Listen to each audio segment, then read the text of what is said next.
Picture yourself sitting on the ski lifts of Arizona Snowbowl in your goggles and helmet, and looking around and seeing no snow. In fact, your bike is sitting on the back of the lift, waiting to be ridden. You get off the lift and you start your ride. You start off above the tree line, looking out on the hundreds of acres of pristine forest land below you, right before you drop into the trail that flows so much that it feels like you're flying. Then you enter a stand of aspens that have been lined in yellow aspen leaves to mark the trail. You start to near the end of the jump when you start to soar over the jumps, then send you flying through the brisk air towards the end of the trail. Hi, I'd like to welcome everyone, to tonight's presentation and public forum. My name is Jared Wesley and I represent Flagstaff Biking Organization.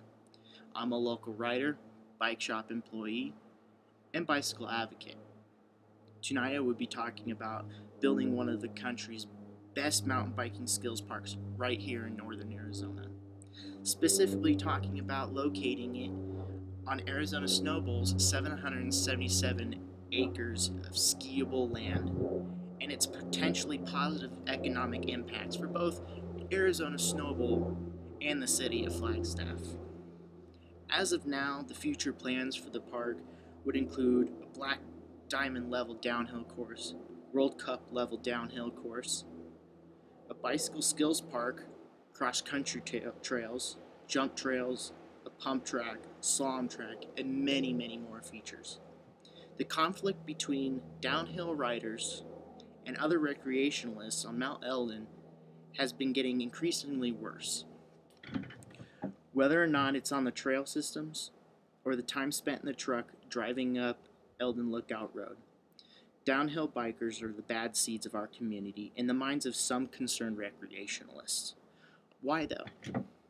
Each fall, spring, and summer, groups like Flagstaff Biking Organization, or FBO, have done amazing work in building system trails and connector loops for hikers, horseback riders, and cross-country mountain bikers. However, there aren't a whole lot of legal trails for the downhill riders, so they burn them in illegally.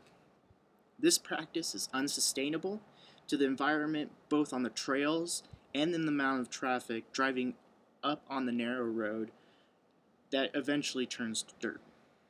Snowbowl has 777 skiable acres already on their special use permit that they have had for decades.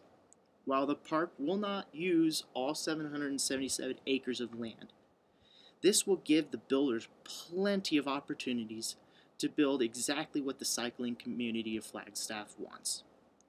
With the 6 available lifts during the winter running full time, the resort can see about 5,000 people an hour and see them up the mountain. Lift tickets are about $55 for a day pass and gives you full access to the Snowbowl ski area. What does this mean for cyclists though? This means miles of riding over hundreds of acres of beautiful land. Trails built so that our riding is sustainable, and of course, the added benefit of shredding the gnar on legal trails. Not only would this improve profit coming to Arizona Snowbowl, but also helps our community. By taking on such an elaborate adventure, we would need to employ quite a few people, and the jobs would go to the people in our community first. But by increasing the amount of people traveling here for the summertime fun on the mountain and events, the business community will see an increase in revenue that we may see during the winter but tends to fall off during the summer. This is a wonderful opportunity for us to see a year-round economic boost with the help of Arizona Snowbowl and FBO by bringing in a summer bike park to northern Arizona. This will bring a boost to our economy and will decrease the amount of traffic on Eldon Lookout Road. I will now open it for questions.